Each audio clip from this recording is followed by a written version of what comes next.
کہ جلسہ نہ تیرا ہے نہ میرا ہے، محفل نہ آپ کی ہے نہ ہماری ہے، بے شک یہ محفل سرکار کی ہے، سبحان اللہ اور سرکار کی محفل کو سرکار سجاتے ہیں۔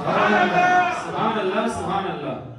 اچھا پھر ہر کوئی آ بھی نہیں سکتا یار، ہم تو ان غوث پاک کے ماننے والے ہیں کہ جنہوں نے یہ کہا، جن کا قول یہ ہے کہ میرا ذکر بھی وہ کر سکتا ہے جسے میں چاہوں۔ سبحان اللہ۔ تو بات غوث اعظم کی نہیں ہو رہی، غوث اعظم کی نہیں ہو رہی، بات ان کے دادا رسول اعظم کی ہو رہی ہے، یا ان کے نانا رسول اعظم علیہ الصلوۃ والسلام کی ہو رہی ہے۔ تو سرکار کی محفل کو سرکار سجاتے ہیں، آتے ہیں وہی جس کو سرکار بلاتے ہیں۔ سبحان اللہ۔ شان بچانا سب بڑھیا سبحان اللہ، دونوں ہاتھوں کو اٹھا کے بولے سبحان اللہ سبحان اللہ۔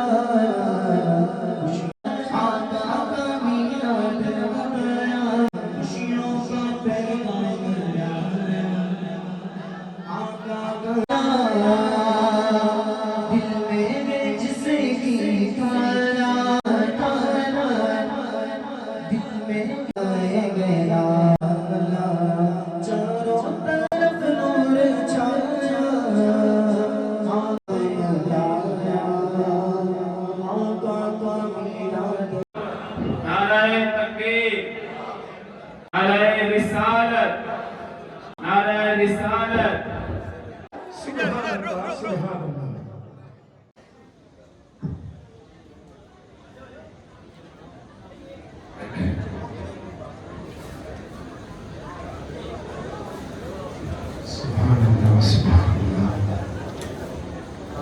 السلام علیکم ورحمۃ اللہ تعالی وبرکاتہ۔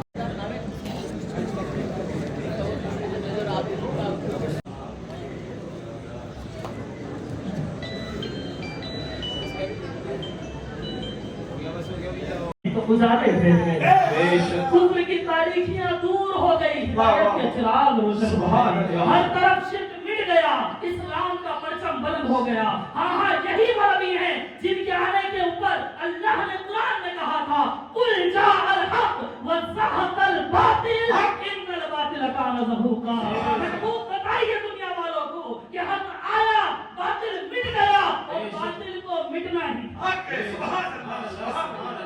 تھا۔ ہاں یہی نبی ہے، یہی نبی ہے، وہ صبح ربی کی سحر کا اجالا، وہ صبح ربی کی سحر کا اجالا، وہ جس کو بہاروں نے صدیوں میں پالا، وہ جسے حق نے آپ سانچے میں ڈالا، وہ جس نے اندھیروں سے ہم کو نکالا، وہ برکت کا برتو وہ رحمت کا ڈالا، وہ آدم تا عیسیٰ سبھی کا حوالہ، وہ آدم تا عیسیٰ سبھی کا حوالہ، وہ آباد کرنے جہان آ گیا ہے، وہ سب کی خوشی کا سامان۔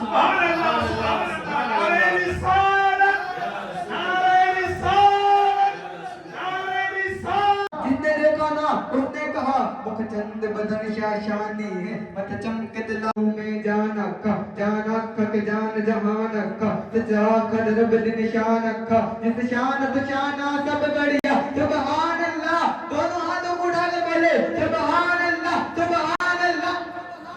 ما احسن کا ما اکمل کا، کت مہر علی کت تیری ثنا، مستاق کیا کت جان اڑیا۔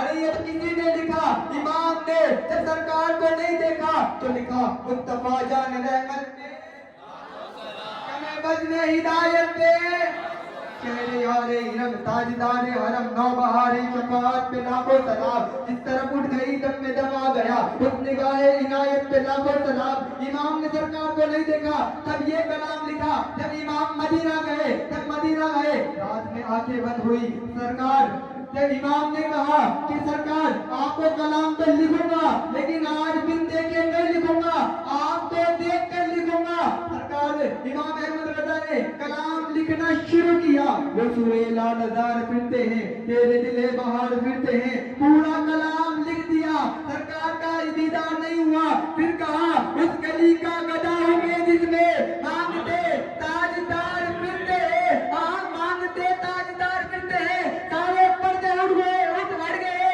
سرکار سامنے آئے، کہا امام نے کہا عرشے کا سرور نو بہار، سجدے کو دل ہے بے قرار، روکیے سر کو روکیے، ہاں یہی تو امتحان ہے۔ امام نے کہا اللہ کی سرتا مگر